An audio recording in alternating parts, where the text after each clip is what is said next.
Back at it with another YouTube video. It's your boy Uriah G, and today we're gonna react to wrestlers who can't stand the Undertaker. Let's get right into the video. Alright, we have an advertisement, so we have to wait. It's hard to find a pro wrestler who's more widely respected by his peers than The Undertaker, but even the dead man has his detractors. Here's why these wrestlers have beef with the American Badass. The Undertaker defeated Hulk Hogan to earn his first WWE Championship at Survivor Series in 1991. That reign lasted all of 2 days because Hogan won the title back at the This Tuesday in Texas event. Undertaker himself addressed the situation in an interview with ESPN in 2020, referring to his signature tombstone piledriver. Hogan claims that I heard him on the tombstone during the pay-per-view. I don't know if I remember that or if I heard that before, but wow. Taker went on to explain that he never got a reason for losing the title so quickly, but he assumed it was because high-ups in the WWE couldn't trust him to be safe in the ring with their golden goose at the time, Hogan. After the Survivor Series match, the Hulkster went so far as to tell medics to call his family. What made it even worse was that The Undertaker had taken every So he gave him a tombstone power driver and he said that it hurt. So I'm guessing he did the move wrong, or I don't know. Guess it just, he didn't like working with him. Maybe he felt like he was too dangerous in the ring. I don't know. Caution he could to avoid doing any further damage to Hogan's already injured neck. The Undertaker watched the spot back and saw that Hogan's head was nowhere close to hitting the chair that was on the mat underneath. When he confronted Hogan about that, the Hulkster claimed that the Undertaker had actually been holding him too tight, restricting his movement. Then I knew, I was like, okay. I kind of realized, okay, I know what you're all about. Taker added that the two megastars maintained a professional relationship, but they were far from friends. It seems pretty clear the mistrust went both ways. During his various stints in WWE over the years, Chris Jericho had plenty of run-ins with The Undertaker. The dead man even lost the World Heavyweight Championship to Jericho in 2010. That said, they never met in singles action on a pay-per-view, and Jericho's recollection of a 1999 promo can maybe Chris Jericho cannot stand the Undertaker. lend some insight as to why that was. The now AEW star said on his Talk is Jericho podcast, "I told Undertaker how boring he was after he just delivered a 10-minute super boring promo. I got so much heat for that. I remember Shawn Michaels said, word of advice, something you might not want to do on the second night in the company is tell the top star in the company how boring he is." The second night in the company? Wow. While he didn't say Michaels' advice was wrong, Jericho also stuck to his guns, contending that he found The Undertaker boring. Of course, Taker had to respond. Jericho recalled, "He gave me the line of, 'I've had more shower time than you've had ring time.'" The current Ring of Honor champion conceded that it was a funny line, but didn't think it was accurate. He had been wrestling for 9 years by then. He had just come to WWE from his WCW run. Undertaker had 13 years under his belt by then, some of that time in WCW too. It does seem that Jericho's animus toward Undertaker was mostly focused toward the character rather than the man. In 2020, Jericho was effusive in his praise for Taker during his 30th anniversary celebration. He's one of the coolest guys I've ever met in my life. Since retiring from the ring in 2020, The Undertaker has given lots of What up, Teddy Long? Theodore Long right there. What's up, man? character interviews and started his own podcast, providing commentary on contemporary wrestling as well as recalling the days of yore. One contemporary wrestler to have taken issue with Taker's more controversial remarks has been former AEW star Joey Janela. In 2021, Janela took to X. I don't even think he's even wrestled in the ring with him. I don't even watch AEW, so guys, don't, please. Yeah, I'm not too much into AEW, but yeah. Why does he have heat with the Undertaker? Why is he not like the Undertaker?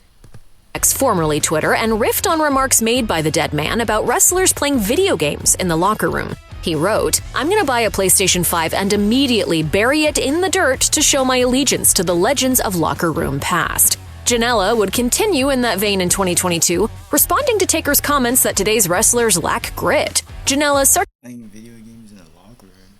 sarcastically wrote, "I 100% agree, Mark. Lots of lame Marvel geek talk in these locker rooms. If I ever open up a wrestling school before you have your first match, you're gonna have to get in at least 2 bar fights with proof." By the way, the Avengers movies suck. Janela later revealed that former AEW colleague Cody Rhodes reached out to reprimand him for the comments toward Undertaker, but he assured the American Nightmare that he was just joking around for a reaction. For his part, Janela has mostly used Undertaker as a device for arguing against a double standard.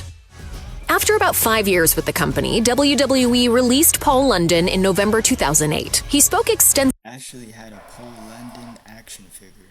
I used to have one. about his time there in the Brian Kendrick and Paul London's Excellent Adventure double DVD in 2010, including a few choice words about The Undertaker. London said that he would catch glimpses of the good that Undertaker could do, but shook his head at other things, like being dragged out of a hotel room in the early morning for Wrestlers Court, in which The Undertaker usually presided over punishments for perceived bad backstage behavior. London said the dead man acted as Judge Judy. London added another swipe, saying, "I'm not a fan of people who love themselves. I'm not a fan of people who wear their own merchandise. I'm not a fan of people who put dead man on their I'm not a fan of people who wear their own merchandise. What? license plates." Both Kendrick and London said that people would act differently around Undertaker backstage, with some people they thought were friends tattling about bad behavior to the dead man, a position he seemed to relish. London has since expanded upon Undertaker's backstage presence during a 2023 interview with Wrestling Then and Now. The Don Corleone of the locker room, I think. There's nobody more respected in the locker room than him. But London added that The Undertaker was also feared. He said Taker had people that'll do his bidding so he could teach other wrestlers lessons while appearing to stay above the fray. Doug Gilbert I can say that The Undertaker, what were they talking about just now? I can say that they did say that Undertaker always stayed in character. Like, he always wore his outfits. His gimmick, he kept that gimmick just like in real life. So wrestlers lessons while appearing to stay above the fray. Doug Gilbert's one and only WWE pay-per-view appearance came during the 1996 Royal Rumble, headlined by Bret Hart defending his WWE Championship against The Undertaker. Gilbert and Undertaker had previously worked together in the Memphis-based United States Wrestling Association. In a title match wrestling shoot interview, Gilbert shared a story about a pre-Undertaker Mark Calloway hitching rides. Gilbert said, "I carried Mark around. Mark rode with me, The Undertaker, when he was in Memphis and we hung out together. We made trips, 4 days a week together, and we'd ride in my car because he didn't have enough money to put tires on his car." On January 3rd, 1996, Gilbert won a Battle Royal to earn himself a spot in the Royal Rumble match later that month. Gilbert said that considering they had ridden together before, he assumed he would have some form of friendly reunion with Taker, but he was met instead with a gruff and dismissive demeanor, which Gilbert took as The Undertaker feeling like his former driver didn't belong in the Rumble match. Gilbert said, "It's all about what have you done for me lately, I guess. He sure didn't remember that he didn't have enough money to get to the towns without me." Gilbert said he tried to catch up with Taker, asking him if he'd been doing okay. He recalled The Undertaker offering a one-word reply, "Yeah." Gilbert said, "I thought all these wrestlers not liking The Undertaker. Man, you." Rene Dupree has spoken quite a bit about his mid-2000s WWE run, including one story that speaks to The Undertaker's role as a backstage leader, and not in a good way. In an appearance on that 90s wrestling podcast in 2021, Dupree recalled a time where he had upset the balance backstage by not going out on a drinking trip he said he wasn't even invited to. They shoved my $500 shoes and nearly $1,000 suit and ruined it in the shower. Worse than that, Dupree said some other wrestlers urinated and defecated on the French flag he carried with him. He said, "I don't know what Wow, that's messed up. I did not know about this at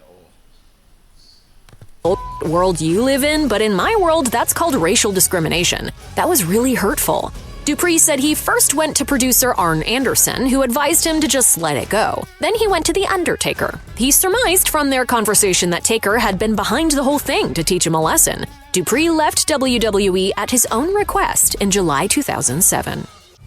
Not everyone with a beef against The Undertaker is still with us. Brian Pillman sadly died from a heart attack at the age of just 30. I do know Brian Pillman. I think I know the last guy, but I didn't know his name. but I do know what he looks like. And then the guy before that, the guy before the last one, I don't know who that is, but I do know who Brian Pillman is. 5 in 1997, and it seems he took some bad blood with The Undertaker to the grave with him. The two first worked together in WCW when The Undertaker was Mean Mark Callis. According to the 2017 book Crazy Like a Fox, the definitive chronicle of Brian Pillman, the two exchanged words after their match at 1990's Clash of the Champions 11, and apparently never had anything positive to say to each other again. When Pillman jumped to WWE in 1996, long after Taker did so, he was only the second wrestler in the promotion's history to get a guaranteed contract. Taker was among those who took issue with that and other deals like it, viewing it as new signees getting perks longtime stalwarts weren't afforded. The two also seemed to just have a personality clash. Crazy Like a Fox notes that Pillman's outgoing demeanor rubbed Undertaker the wrong way. Meanwhile, Pillman saw The Undertaker as a fraud, the book states. With Pillman's credibility as a street fighter and NFL alumnus, he saw a vast contradiction in Undertaker, who Pillman deemed a fake biker. Brian saw him as a man without any reputation as a credible fighter, but still carried himself as if he should be feared. In many ways, Pillman thought Calloway was a phony.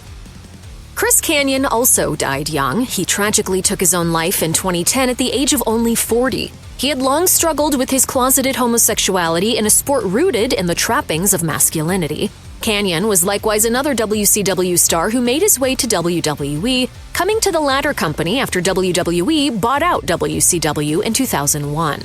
Kanyon suffered an injury during a dark match in October of that year. He struggled with depression and erratic behavior during his time off for the injury, and the infamous segment that marked his return surely didn't help. On the February 13, 2003 episode of SmackDown, Kanyon re-emerged from a large present given to The Undertaker by The Big Show. Kanyon was dressed as Culture Club singer Boy George and forced to sing his own rendition of the song Do You Really Want to Hurt Me?